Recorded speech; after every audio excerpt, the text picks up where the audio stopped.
Hint radio 90.4 पर आप सुन रहे हैं शाइनिंग गाजियाबाद।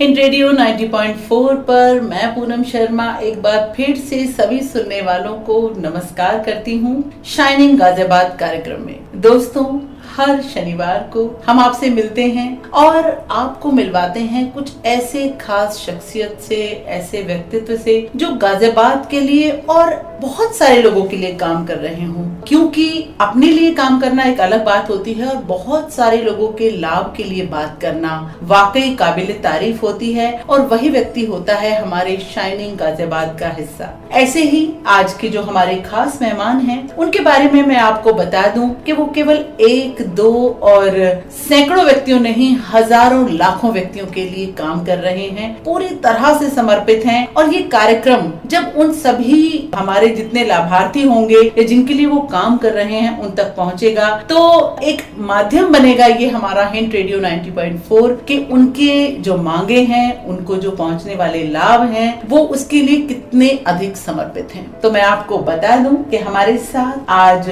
जिला अध्यक्ष राज्य कर्मचारी संयुक्त परिषद उत्तर प्रदेश शाखा जनपद गाजियाबाद के, और वो जिला संयोजक भी हैं कर्मचारी शिक्षक अधिकारी पुरानी पेंशन बहाली मंच के। आप हैं देवव्रत चौधरी जी। नमस्कार देवव्रत जी। नमस्कार मैम, और सभी सुनने वाले श्रोताओं को सादर प्रणाम। देवव्रत जी, जो आपका परिचय है उसमें एक व्यक्ति नहीं, बहुत सारे लोग आपके साथ जुड़े हुए हैं, बहुत सारे संगठन आपके साथ जुड़े हुए हैं। तो उन संगठनों के बारे में भी मैं आपसे जानकारी चाहूंगी और ये भी चाहूंगी कि आखिर इस मंच की जरूरत क्या पड़ी आपको बनाने की, क्योंकि जो हमारे राज्य कर्मचारी होते हैं वो तो पहले से ही पब्लिक के लिए इतना काम कर रहे होते हैं, लेकिन उनके लाभ के लिए एक अलग मंच बनाया आपने। तो ये हम जानना चाहते हैं आपके मुंह से। जी, बिल्कुल आपका सही प्रश्न है। चूंकि मैं जिला अध्यक्ष राज्य कर्मचारी संयुक्त परिषद तो हूँ ही, जो कि विभिन्न घटकों का एक घट जोड़ है। ये अपने आप में कोई निर्जल संगठन नहीं है, बल्कि विभिन्न संगठनों का, अलग अलग संगठनों का, जिसमें विशिष्ट बीटीसी संघ है, डिप्लोमा इंजीनियर संघ है, आपके जिला विकास के हैं, तो विभिन्न घटकों का, जिसमें लगभग 125 संगठन है, उनका एक घट जोड़। 125 संगठन आपके साथ हैं? 125। क्या बात है, बहुत बड़ी शक्ति है आपके पास, मैं ये कहूंगी। और अभी जो हमारी मांगे हैं जिसके बारे में आगे विस्तार से चर्चा होगी, तो एक और मंच हमारा बना है कर्मचारी शिक्षक अधिकारी पुरानी पेंशन बहाली मंच उत्तर प्रदेश, जिसका मैं जिला संयोजक हूं। और इस मंच को बनाने की आवश्यकता इसलिए पड़ी क्योंकि राज्य कर्मचारियों का जो हमसे गठजोड़ था, जिन संगठनों का जो हमारे साथ थे वो तो थे ही, लेकिन जो हमसे इतर थे, हमसे छिटके हुए थे, जैसे हमारे शिक्षक हैं, शिक्षक संघों में भी बेसिक शिक्षा है, विशिष्ट तो हमारा अभिन्न अंग है ही, लेकिन बेसिक है या अधिकारी हैं, इन सबको एक पटल पे लाने की आवश्यकता थी ताकि हम अपनी मांग को और पुरजोर तरीके से, प्रभावी तरीके से हम रख सकें। इसलिए आप जिला अध्यक्ष होने के नाते मैं जानती हूँ कि आप अपनी मांगों के बारे में बात करें, लेकिन हम आपसे बात करने वाले हैं कि क्या जो उनकी ड्यूटीज हैं उनके लिए भी आप लोग उतने ही जागरूक हैं? निश्चित रूप से। आप देखिएगा, एक हमारे कर्मचारी शिक्षकों की एक आइडेंटिटी ऐसी समाज में बना दी गई है कि शिक्षक पढ़ाते नहीं है, ये एक आइडेंटिटी बना दी गई है। ये मुझे लगता है बहुत बड़े मुद्दे की बात है कि दरअसल वास्तविकता क्या है। दोस्तों, ये हम जानेंगे क्योंकि उन्हीं के संगठन के जिलाध्यक्ष हमारे साथ हैं। ये बातचीत थोड़ी मुझे लगता है दूर तक जाने वाली है, लेकिन लेते हैं एक म्यूजिकल ब्रेक। आपकी पसंद का कोई गीत जो आपको पसंद हो वही हम सुनवाते हैं अपने सुनने वालों को। चूंकि मैं संगठन का आदमी हूँ तो संगठनात्मक ही मेरी रुचि भी उन्हीं गानों में है। हाँ, कि तो ऐसा हमारी हिम्मत वतन से है, हमारा जोश वतन से है, हम वतन से हैं, कोई ऐसा गाना। जी, आपकी पसंद का ही गीत यहाँ पर सुनवाया जाएगा, आप एंजॉय कीजिए।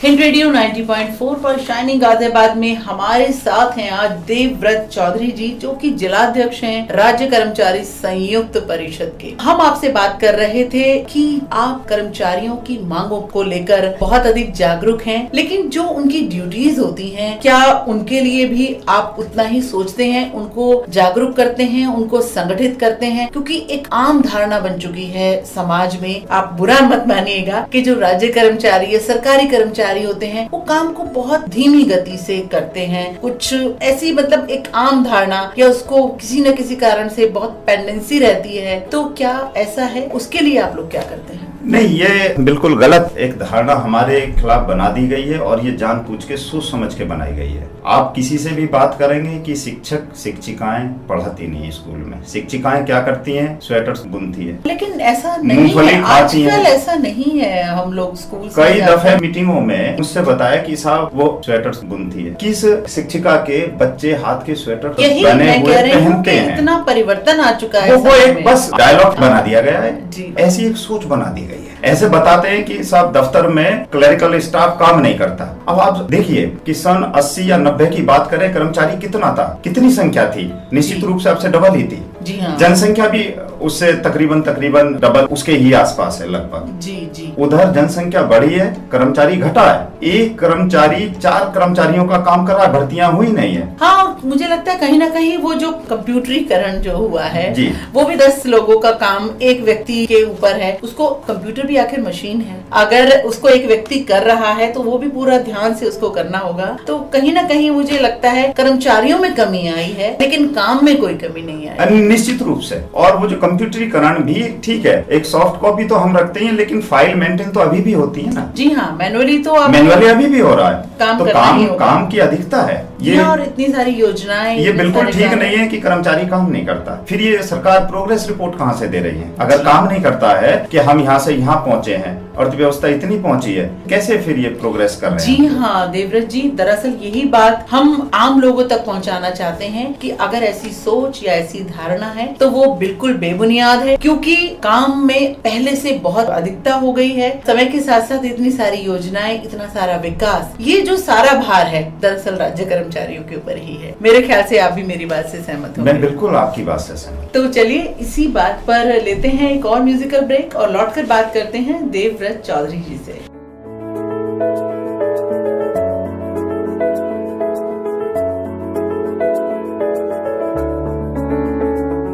शाइनिंग गाजियाबाद में आज हमारे साथ हैं देवव्रत चौधरी जी, जो कि जिलाध्यक्ष हैं राज्य कर्मचारी संयुक्त परिषद के। देवव्रत जी, आपने एक मंच पूरा बनाया है और आपने बताया कि 125 संगठन आपके साथ हैं और एक बहुत बड़ा समूह आपको फॉलो करता है। दरअसल जितने लोग किसी के फॉलोअर होते हैं वो उतनी ही बड़ी शक्ति होता है। तो अब मैं ये जानना चाहूंगी कि वो समूह को एक साथ लेकर चलना और क्या मांगे हैं आपकी मंच की, ये हम जानना चाहते हैं। पहले तो मैं स्पष्ट कर दूं कि परिषद का तो अध्यक्ष हूं ही मैं, लेकिन अब हमारे कार्यक्रम चल रहे हैं या आंदोलनात्मक कार्यक्रम हमने दे रखे हैं। मोर्चे के प्रोग्राम हैं वो कर्मचारी शिक्षक अधिकारी पुरानी पेंशन बहाली मंच के। उसकी हमारी सिर्फ और सिर्फ एक सूत्रीय मांग है, पुरानी पेंशन बहाल की जाए। और जो हमारा मंच है, मैं फिर दोबारा से दोहराए देता हूँ, ये मंच परिषद ठीक है, परिषद तो अपना 125 जिले में बता रहा हूँ, प्रदेश में तो और अधिक संगठन उससे जुड़े हुए हैं। जी हाँ, और हर जगह के अलग अलग जिलाध्यक्ष भी होंगे। हाँ बिल्कुल, एग्जैक्टली। अब जैसे लेखपाल संघ था, नहीं है, वो मांग में साथ है। लेखपाल संघ है, या आपके आयकर हमारे साथ आ गया, केंद्रीय आयकर कर्मचारी संघ है, उन्होंने कहा कि नहीं इस पे आपको हमारा समर्थन है। पोस्टल वो हमारे साथ आ गए। रेलवे ने कह दिया ठीक है, हमारी संयुक्त हमारी भी मांग है, हमारा आपको समर्थन है। अधिकारी परिषद महापरिषद है, उनका हमें समर्थन है कि नहीं ये बात होनी चाहिए, अधिकारी हो चाहे कर्मचारी हो। हाँ, तो यानी कि पुरानी पेंशन मेरा ख्याल से 2005 के बाद से ये हम सभी को बता दें कि जो पेंशन मिला करती थी सरकारी कर्मचारी को या अधिकारी को, वो खत्म कर दी गई है। तो अभी इस मुद्दे पर ये जो सारे संगठन हैं वो एकजुट होकर इस बात की मांग कर रहे हैं कि उस पुरानी पेंशन की फिर से बहाली की जाए। तो इसलिए आप सभी लोग एकजुट होकर के अपनी मांग मजबूती के साथ हम रख रहे हैं कि हमारी बातें आप सरकार का ध्यान अपनी ओर आकृष्ट कराना चाह रहे हैं कि जो हमारा भविष्य है, कर्मचारियों का भविष्य भी तो देखिए। एक तरफ तो आप तमाम सारी योजनाएं, जनहित की योजनाएं और आम जन को जो लाभान्वित कर सकें, पेंशन योजनाएं चला रहे हैं, लेकिन जो आपके अपने लोग हैं आप उनका भी तो ध्यान रखेंगे। जी हाँ, बिल्कुल ठीक है। तो क्या आपको आसार नजर आ रहे हैं देवव्रत जी? क्या आपको लगता है कि सफलता मिलेगी? देखिए, संवैधानिक व्यवस्था है, संविधान ने हमें संगठन बनाने का अधिकार मिला, संगठन को अपनी बातें रखने का शांतिपूर्ण तरीके से अधिकार मिला और हम अपनी बात मजबूती से रख भी रहे हैं, हम आग्रह करा रहे हैं। और ये आंदोलन जब तक किसी निष्कर्ष पे नहीं पहुंचेगा तब तक ये आंदोलन चलता रहेगा। तो चलिए आपके इसी जज्बे के नाम एक और लेते हैं म्यूजिकल ब्रेक और लौटकर बात करते हैं कुछ और मुद्दों की और नीतियों की और नई जो ऊर्जा है उस संबंध में।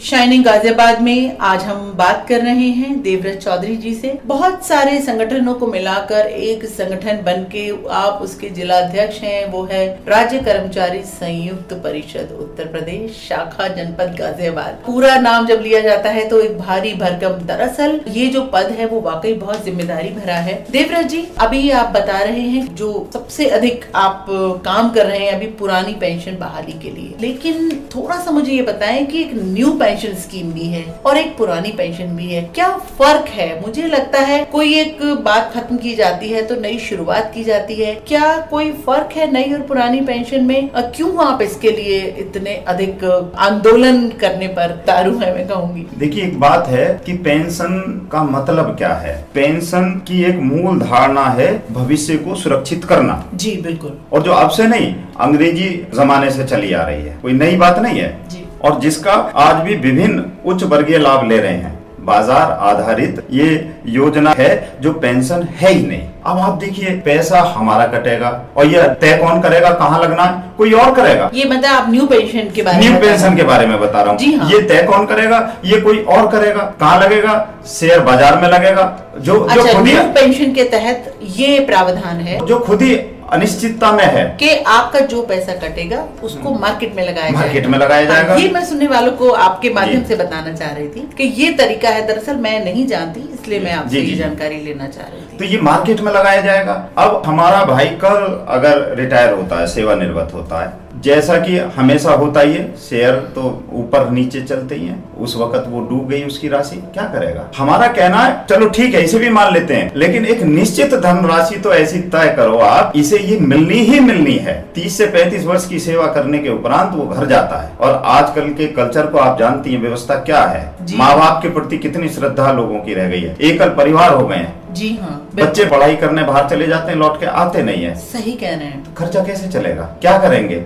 बिल्कुल। और जिसके संबंध में माननीय सुप्रीम कोर्ट भी टिप्पणी कर चुके हैं। हाँ, और ऐसा भी देखा गया कि अगर बच्चे साथ भी रह रहे हैं तो जो भाव, जो संवेदनशीलता पहले हुआ करती थी बच्चों में, शायद वो कहीं उसका बहुत अधिक अभाव है। उसका अभाव है। तो ऐसे में एक अपनी अर्निंग होना बहुत जरूरी है। तो शायद यही कारण है कि आप लोग पुरानी पेंशन के लिए बार बार अपनी मांग बार कर रहे हैं। और एक और मैं जानकारी के लिए बता दूं, जो हमारी पुरानी पेंशन है उससे सरकार को नुकसान क्या है? निश्चित रूप से नहीं है। क्यों? क्योंकि जो हमारी धनराशि उसमें इकट्ठी होती थी और जिसपे 8% हमें ब्याज मिलता था जी, लेकिन सरकार उसको भी तो कहीं ना कहीं इस्तेमाल करती थी पैसे को हमारे को। जी, अब मुझे बात पूरी तरह से समझ में आई कि आपकी जो मांगे हैं वो बिल्कुल जायज हैं और हम बिल्कुल आपके माध्यम से और ईश्वर से प्रार्थना करेंगे कि आप इस आंदोलन में पूरी तरह सफल हो और इसका लाभ बहुत सारे लोगों को मिलने वाला है। तो इसी बात के लिए लेते हैं एक छोटा सा ब्रेक और लौटकर बात करते हैं देवव्रत चौधरी जी से।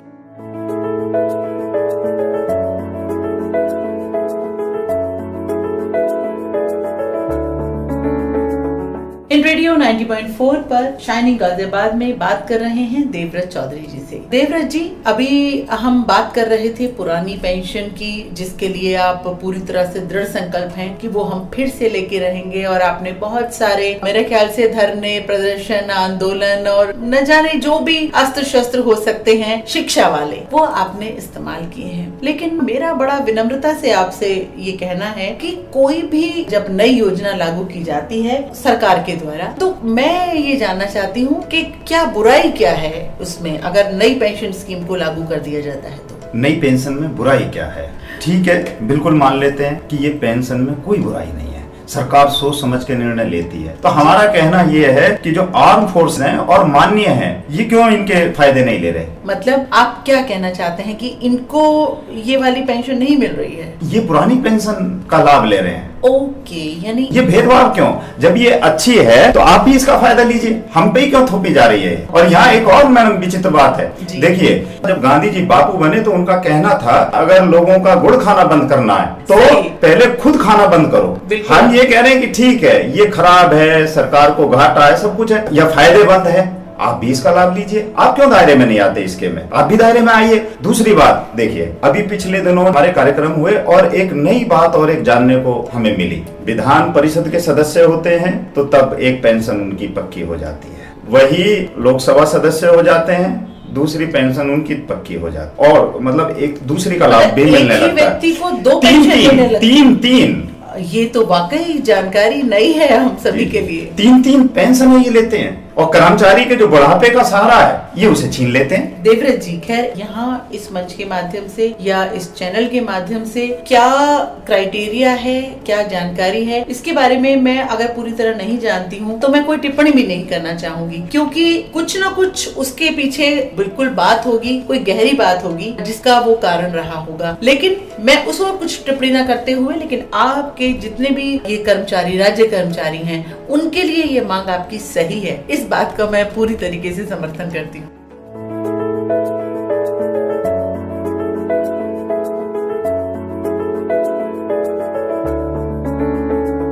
शाइनिंग गाजियाबाद में आज हम बात कर रहे हैं देवव्रत चौधरी जी से, जो कि जिलाध्यक्ष हैं राज्य कर्मचारी संगठन के। देवव्रत जी, आपका जो संगठन है उसका कार्य, उसकी संरचना या किस तरीके से आप काम करते हैं, और जो आपके जो कार्य होते हैं उनका जो खर्च होता है वो कैसे वहन करते हैं, थोड़ी सी जानकारी हम इस बारे में आपसे जानना चाहेंगे। सबसे पहले तो मैं आपको बताऊं कि हमारा ये प्रदेश स्तरीय संगठन है और ये एक मान्यता प्राप्त संगठन है जिसकी शाखाएं जनपदों में हैं। मान्यता मतलब कहाँ से मान्यता? यूपी गवर्नमेंट से रजिस्टर्ड हमारा पंजीकृत संस्था है। अच्छा। मान्यता शासन से मान्यता हमें मिली हुई है, मान्यता प्राप्त संगठन है और जिसकी शाखाएं जनपदों में कार्यरत हैं। जैसे मैं हूं, ऐसे ही 75 जिलों में हमारे पूरी कार्यकारिणी कार्य कर रही है। तो अभी यहाँ गाजियाबाद में आपका कार्यालय? हमारा कलेक्ट्रेट परिसर में है, जो डीएम महोदय द्वारा हमें आवंटित है अपने जो संगठन की गतिविधियों को, कर्मचारी की समस्याओं को सुनने और निदान करने के लिए। यानी कि प्रशासन भी आपको इसके लिए पूरा साथ देता है, आप अपनी गतिविधियों को संचालित करने के लिए और आपके संगठन को सपोर्ट करता है। जी बिल्कुल, हम उन्हीं का अंग हैं, हम अलग थोड़ा ही हैं। हाँ, ये बात हम अंग उन्हीं का है। और मैंने एक रोस्टर जारी कर रखा है जिसकी सूचना जिले में सबको है कि दोपहर में 1 से 2 कार्यालय पर कर्मचारियों की समस्या को सुनना और उनका निस्तारण किया जाना। दोपहर 1 से 2, शाम को 4 से 6। ओके, तो ये सभी को जानकारी होगी और जिसकी भी जो समस्या होती होगी वो आपसे आकर भेंट कर लेते हैं। बिल्कुल बिल्कुल,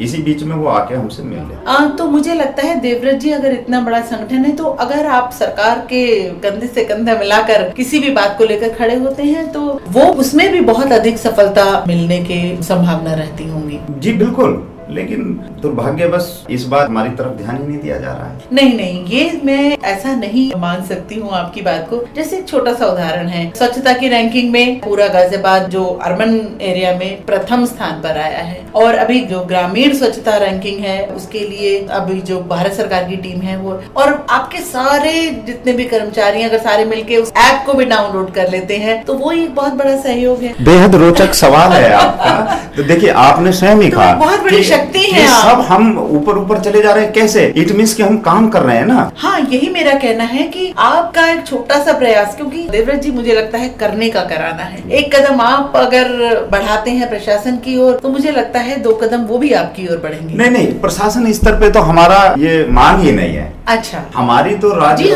प्रदेश स्तर पर मांग है हमारी कि भाई ये वो हम काम तो कर ही रहे हैं, वो एक बात अलग है, विरोध संवैधानिक अधिकार है, हम उसका इस्तेमाल कर रहे हैं। हमारा कहना यही है, हमारी पीड़ा यही है, हम रैंकिंग में भी नंबर 1 लाते हैं और फिर भी हमारी मांगों पे ध्यान नहीं दिया जा रहा है। यानी कुल मिला के सिर्फ अभी आपकी जो दर्द है दिल का वो पुरानी पेंशन को लेकर, और मुझे लगता है बिल्कुल जायज और सही बात है कि बाकी पूरी तरह से आप सपोर्ट कर रहे हैं, सरकार परिवार को उसकी हर योजना को सफल कराने में आप पूरी तरीके से तन मन धन से मैं कहूँगी कि लगे हुए हैं, तो मुझे लगता है ये बात जो है आपकी पूरी होनी ही चाहिए। तो अब मैं कहता हूँ कि हम लेते हैं एक म्यूजिकल ब्रेक, उसके बाद बात करेंगे ये बात। तो अब आप भी संगीत को पसंद करने लगे बात करते करते। ये है शाइनिंग गाजियाबाद।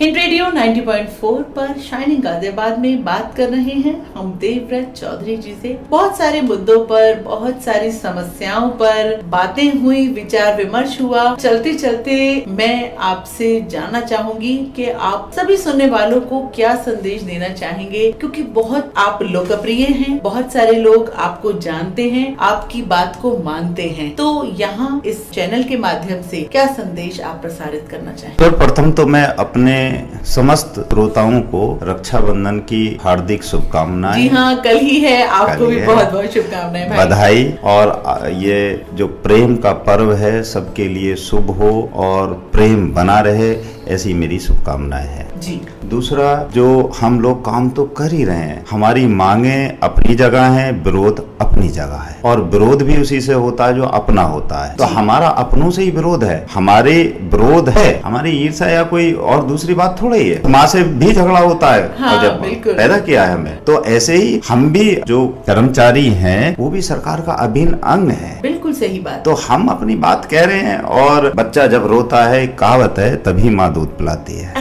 बिल्कुल सही बात कही तो आपने। हम अपने हैं तो हम तो आपका हक है, तो हम कर रहे हैं। और आप बताया भी कि स्वच्छता में नंबर 1 आया, तो हम काम कर ही रहे हैं। आज भी आप रात में जाके देखेंगे तो 8-8, 9-9 बजे तक हमारा कर्मचारी काम करके तभी घर जाता है और फिर सुबह जल्दी भागता है, एक जिम्मेदारी के साथ। सभी को हम इस ओर भी ध्यान दिलाना चाहते हैं। हमारे दो दर्द हैं, एक तो दिन रात हम काम करते हैं, दूसरा समाज में आइडेंटिटी एक ऐसी बना दी गई है नकारात्मक, और तीसरा ये है कि हमें वो पेंशन की सुविधा नहीं है। हाँ, वो बात यानी कि वो जरूर हमेशा हमारी हर बातचीत में जरूर आएगी, लेकिन वो संदेश के हाँ वो सोच को हमें समाज की को बदलना है, जिसमें जो हमारी पहले बात हुई कि राज्य कर्मचारी या सरकारी कर्मचारी वो अपने काम के प्रति पूरी तरह से समर्पित हैं। ये सोच, ये विश्वास हमें दिलाना होगा अपने समाज को। बिल्कुल बिल्कुल। और मैं सभी से ये कहता हूँ जो मुझे सुन रहे हैं, मेरे कर्मचारी भाई बहने, कि मेहनत से और लगन से आप काम करते रहिए, जो करते हैं, और मांगों पे अड़े रहिए, अपनी जायज मांग पे अड़े रहिए। बिल्कुल सही।